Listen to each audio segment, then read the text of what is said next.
Hello, my name is Sarah Clementi, and I will be answering the interview questions. The first question, what are your short-term and long-term goals, and how do you expect to achieve them? My short-term goal is to be hired onto a family practice or primary care practice, specifically a practice that has multiple practitioners and has a culture of education and supporting each other.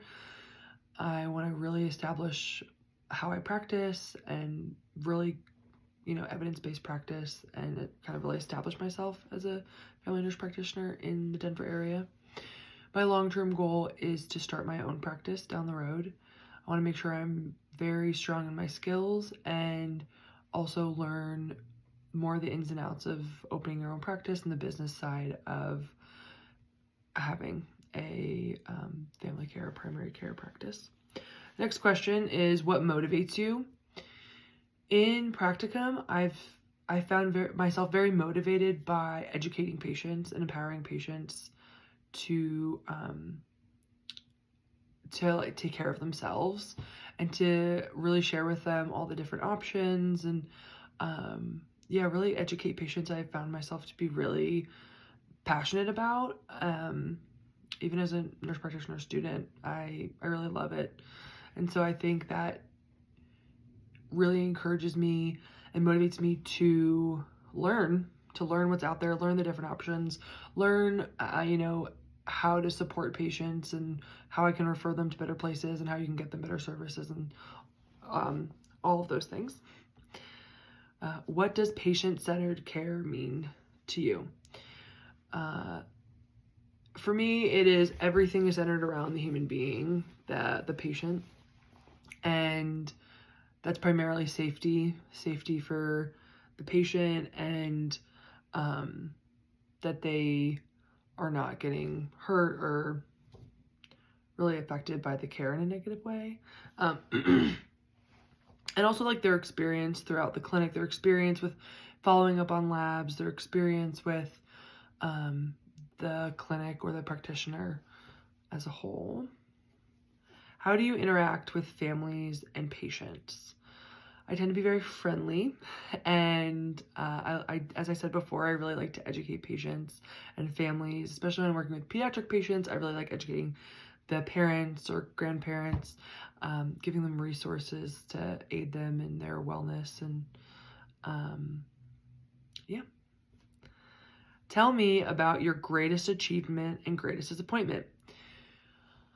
I have probably my greatest achievement was right out of nursing school. I went back, I studied on my own to get certified as a critical care nurse, and that was looking back on it, it was like a harder test than the NCLEX.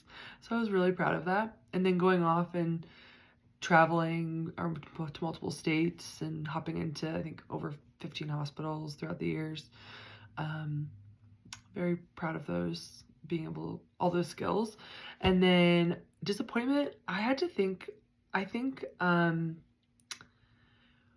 it's been 12 years since I graduated nursing school, and I would say I'm pretty disappointed in how long it took me to go back for my master's. I initially expected that I would do it right away, and it took me longer than I thought.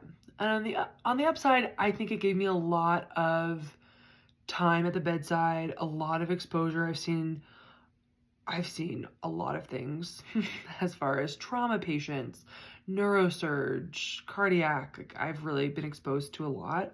So that I have found to be a benefit going through school, but I am very disappointed that it took me so long.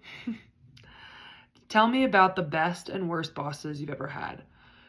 Immediately, my favorite and I think the best boss I ever had was actually with my first job. It was outside Virginia. It was outside Washington, D.C. in Arlington, Virginia.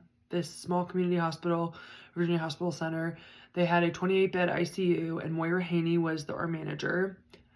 And she was not particularly warm, but she was phenomenal. And she did a lot to protect her staff from different policies that upper management wanted to bring in. But I remember hearing from other charge nurses that they couldn't get rid of her because her numbers were so good. Our CAUTI numbers, CLABSI, they were all bed sores. They were all exceptional. And I have worked in 15 different hospitals and so many different units, and I've never experienced so many nurses on that unit had such a responsibility and cared so much about the patient receiving excellent care. And I haven't bumped into that level besides for UCSD in California. That was probably the other hospital. Besides that, it was incredible. The whole team, how they gave care, the evidence-based care, it was really incredible. But she was tough, but wonderful.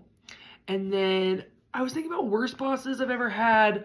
I think more and more it was just hospital systems. I've worked for different hospital systems here in Colorado and out in California, and the hospital systems just tend to have stricter and stricter policies throughout the year, which make it harder or more frustrating or more overwhelming to give good care.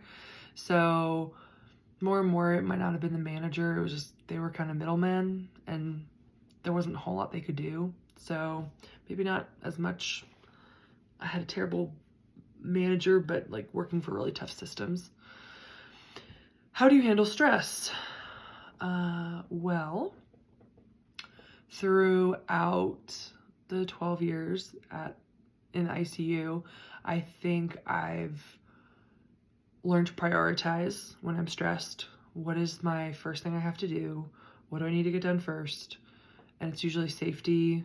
And if it's safety for myself, safety for patients, definitely working on my own coping mechanisms when I am removed from whatever situation is stressful. So if there's a stressful situation in the moment, I address with what's the priority, how do we get everyone safe, how do we kind of work with what we need to do. I tend to really hone in and focus. And I'm pretty clear, pretty calm. And then afterwards, how do I take care of myself? I think it's just what we've all learned with stress management as far as good nutrition, exercise, moving your body, get sunlight, good sleep. And so like it's always working on those things. What are you looking for in this job?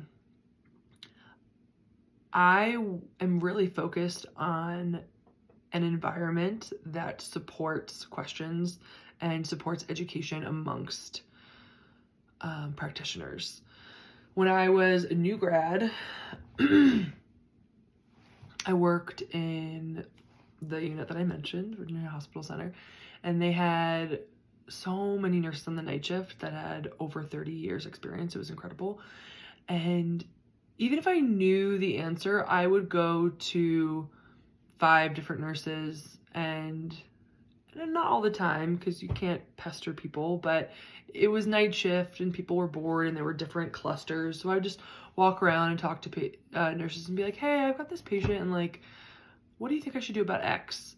And I would either get the same answer or I would get different answers or just different ways of thinking about it or different questions. And I remember just like wanting to soak up all of their experience and knowledge. And you learn who you really want to get information from, who knows their stuff. And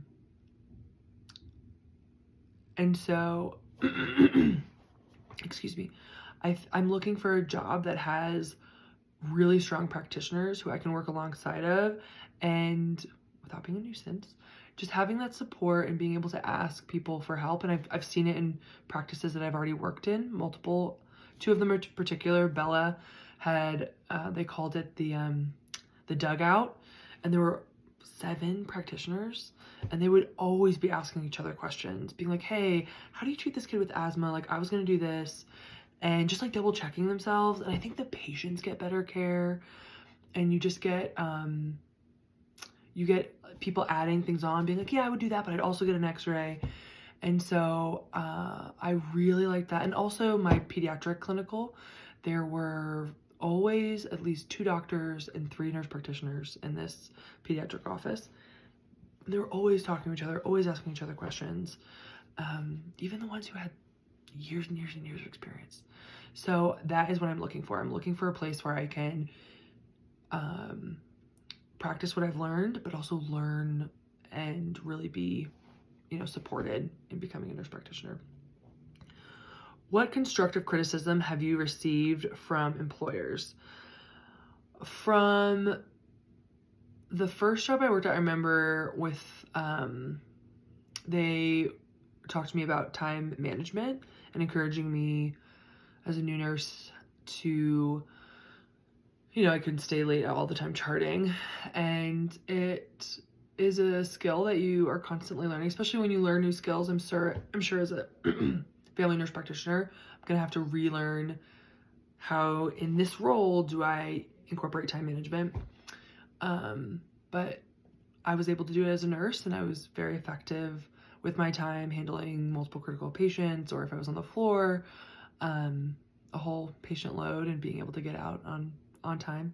So I, will be able to do the same thing. What constructive criticism? We already did that. And finally, why did you want to become a family nurse practitioner? Well, initially when I was in nursing school, I thought I wanted to do it right away. And then when I got into the bedside, I really liked giving bedside care. And so I think between that and the opportunities that travel nursing afforded me, it took me quite a bit of time, 12 years, to really decide that I wanted to become a nurse practitioner, get my master's, and become a provider. I want to educate patients. I want to inform and empower patients to take care of themselves and take care of their loved ones. And I think after being at the bedside of critically ill patients, I want to be on the proactive side and not the reactive side.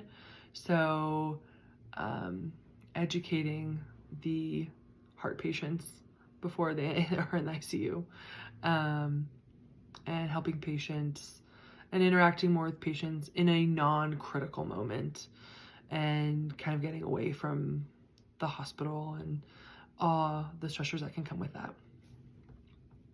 And I believe that's it. Thank you and take care.